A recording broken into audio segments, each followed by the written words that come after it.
जय जगन्नाथ। मो प्रियदर्शी आपण मानक स्वागत करुछि राजनीतिर ये अप्रिय आलोचना को। ठीक मासे तले आपण मानकर मने थिबो यशस्वी प्रधानमंत्री नरेंद्र मोदी एवं ओडिशार मान्यवर मुख्यमंत्री नवीन पट्टनायक चंडीखोल रे विभिन्न उन्नयनमूलक सामाजिक प्रकल्पर शिलान्यास कार्यक्रम एकाठी होते परस्पर को प्रशंसा पोती पकाउथिले। तापरे बीजेपी रो चंडीखोल रैली व समावेश रे मध्य प्रधानमंत्री मोदी किछि प्रत्यक्ष भावे क्षमतासीन बीजेडी सरकार को बा नवीन सरकार को आक्षेप कले नहीं। कहीं ना सेते बेले निर्वाचन को नहीं प्राक निर्वाचन मेंट को नहीं आलोचना सरगरम थाए। बॉबी एवं पांड्यान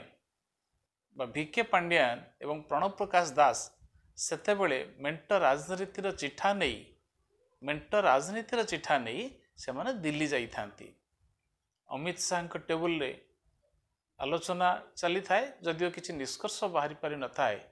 सेथिपाई से मुहूर्त रे उभय दल परस्पर सहित सम दूरत्व रक्षा करी बाक संयमता रक्षा करी चली थिले। किंतु एबे आउ से घटना नहीं। मेंट हेलानी बीजेपी अब की बार 400 पार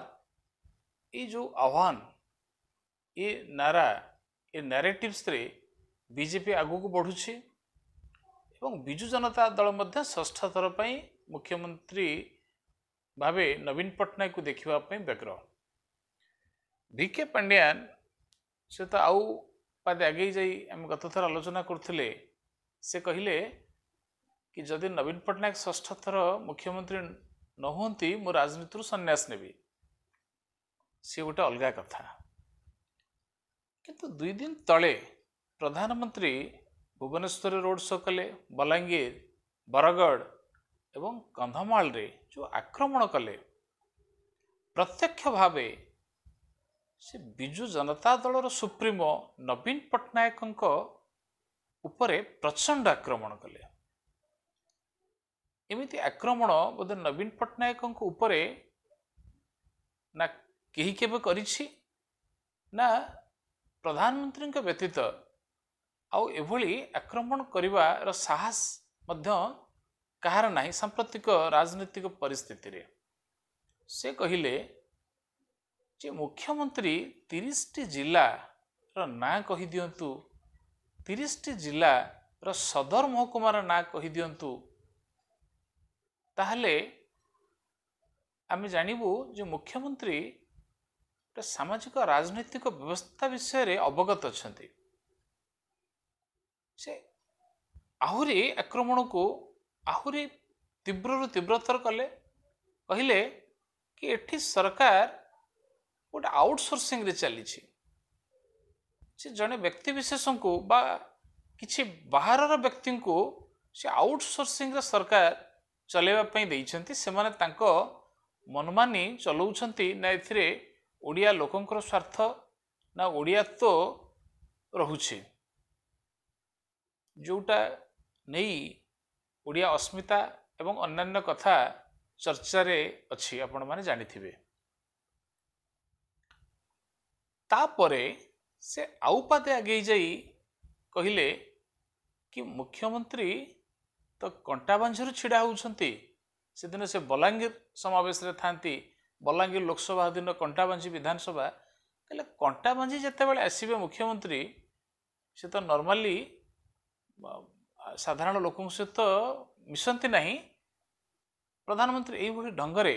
मंचरे आक्रमण कले कि जदि आपण मानकु तांको सह मिसिबार अवकाश मिलिबो आपण पचारिबे जे कंटाबांझीर 10टी गाँ रो ना से कहि दियंतु, ताहले मु मानि जिबे। ये जो आक्रमण ए आक्रमण रो प्रति आक्रमण सही भली ढंगरे हबार थिला, सही भली शब्द, सही भली आवेग एवं सही भली व्यग्रतार सहित हबार थिला किंतु बिजु जनता दल तरफरु से भली किछि प्रतिक्रिया आसिला नाही जेहेतु प्रधानमंत्री आक्रमण करुछंती तो तांका विरुद्ध रे प्रति आक्रमण करिवा पई सही भली योग्य व्यक्तिटे थिबा दरकार तेणु आक्रमण रो मोर्चा संभाळिले मान्यवर मुख्यमंत्री किंतु मुख्यमंत्री जो भली ढंगरे मु प्रति आक्रमण कहि परिबि नाही से गोटे तांका पक्ष रखिले जस्ट ही कोटेड स्टेटमेंट कि ओडिया भाषा ओडिया संस्कृति पाई प्रधानमंत्री अवदान कौन बा केंद्र क्षमतासीन एनडीए सरकार तो विशेष किछि अवदान नहीं ता तो भिन्न कथा पुणी आज धर्मेंद्र प्रधान बीजेपी तरफ मोर्चा संभाली से तार जवाब देले कि कौन ओडिया भाषा संस्कृतिर सुरक्षा पई केंद्र सरकार कौ समय केते कोटी टंकार बजेट प्रावधान करिसंती राज्य सरकार को क्षेत्र असहयोग करुछंती से तो राजनीति रे सेमानकर भिन्नता परस्पर को आक्रमण प्रति आक्रमण करिवे किंतु जो कथा मु कहिबा पई चाहे कि जो ढंगरे प्रधानमंत्री निजे back to back Amit Shah Nitin Gadkari Rajnath Singh एवं हेमंत विश्व शर्मा को भली फायर ब्रांड लीडर जो भली ढंगरे आक्रमण करुछंती तार प्रति आक्रमण कौन एया जेतेबेले भारत वर्ष रे कांग्रेस समेत अन्य रीजनल पॉलिटिकल पार्टीज एवं आम आदमी पार्टी जेतेबेले सीधा सड़क जवाब मागुछि बीजेपी को बा एनडीए सरकार को से जीएसटी रो इम्प्लीमेंटेशन हो बा डिमोनेटाइजेशन रो फेल्योर हो बोली विरोधी जो अभियोग करुछि बा सर्जिकल स्ट्राइक रो प्रूफ हो एनआरसी सीएए ये सब अमेंडमेंट नहीं कि हो बिजु जनता दल मध्य सीएए को असहयोग कला तो स्वाभाविक भाव में ये सब प्रसंग उठाई भारतीय जनता पार्टी दीर्घ 10 वर्ष भितर ता नेतृत्व रे एनडीए सरकार कौन करिछि कौन नहीं तार जवाब बिजु जनता दल मागिबार आवश्यकता अछि बा आवश्यकता थिला किंतु से कथा न उठाई आमे भाषा संस्कृति से आपन को गोटे आक्रमण गोटे डायरेक्ट वे रे होउछि ताको आमे गोटे तेरछा वे रे ताको आमे से प्रसंग ठु डेविएट हेई आमे अन्य कथा कहिले कि तो गोटे गोटे अलगा प्रकार कथा होउछि तो कोट ना कोठी गोटे बैकफुट रे बिजु जनता दल रहुछि बोली गोटे सामाजिक स्तर रे गोटे जनमत सृष्टि होउछि तो कहीं बिजु जनता दल सीधा सड़क भारतीय जनता पार्टी ठू उत्तर मागुनी एतिर असुविधा केउठी रहुछि कहीं निर्वाचन जतेबेले मुंड ऊपर अछि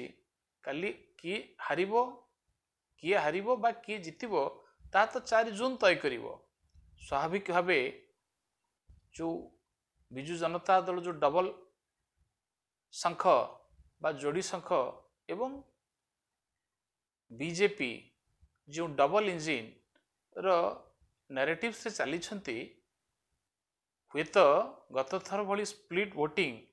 उड़ीसा भारत वर्ष रे गोटे विरल रेकर्ड करिथिला कि 8टी लोकसभा भारतीय जनता पार्टी पाइथिला किंतु 23टी विधानसभा पाइथिला आमे जदि देखिबा 21 लोकसभा एवं 147 विधानसभा जो 1:7 बा 1:7 रेशियो रे वोटिंग एठी हेई नथिला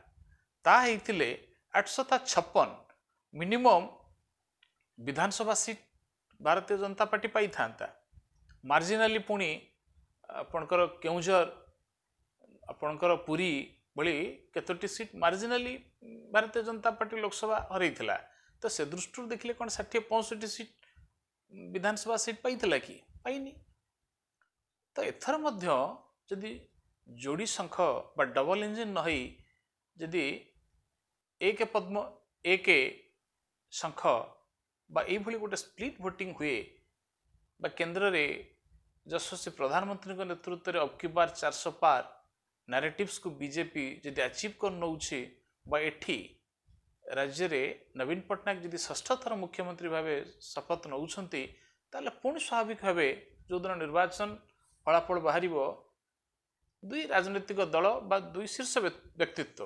माननीय मुख्यमंत्री नवीन पट्टनायक एवं यशस्वी प्रधानमंत्री नरेंद्र मोदी परस्पर को सेमाने शुभेच्छार वार्ता देवे कोलाग्रत करेंगे से राजनीति रे ये गोटे परंपरा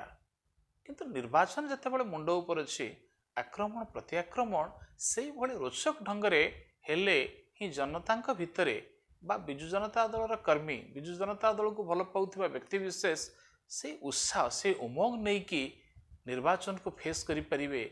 कहीं ना राति पाइले 13 तारीख 4टी लोकसभा प्रथम पर्याय भोटिंग काली हब एवं बैक टू बैक पुणी प्रधानमंत्री 20 तारीख रे पूरी रोड शो एवं 3टी 4टी जिल्ला रे पुणी मीटिंग अच्छी अमित शाह जोगी जेपी नड्डा ये जो सबू केंद्रीय नेतृत्व जनक पर जड़े आसी ओडिशा को बा ओडिशा रे क्षमतासीन बिजु जनता दल को जो आक्रमण करने जगह तैयार होउछंती बा चलीछे तार प्रत्याक्रमण पई बिजु जनता दल गोटे मास्टर स्ट्राटेजी तैयारी करू न हेले केउठी ना केउठी ए लड़ाई रे बिजु जनता दल पछरे पड़ी जिवो बोली अनुमान करा जाउछि।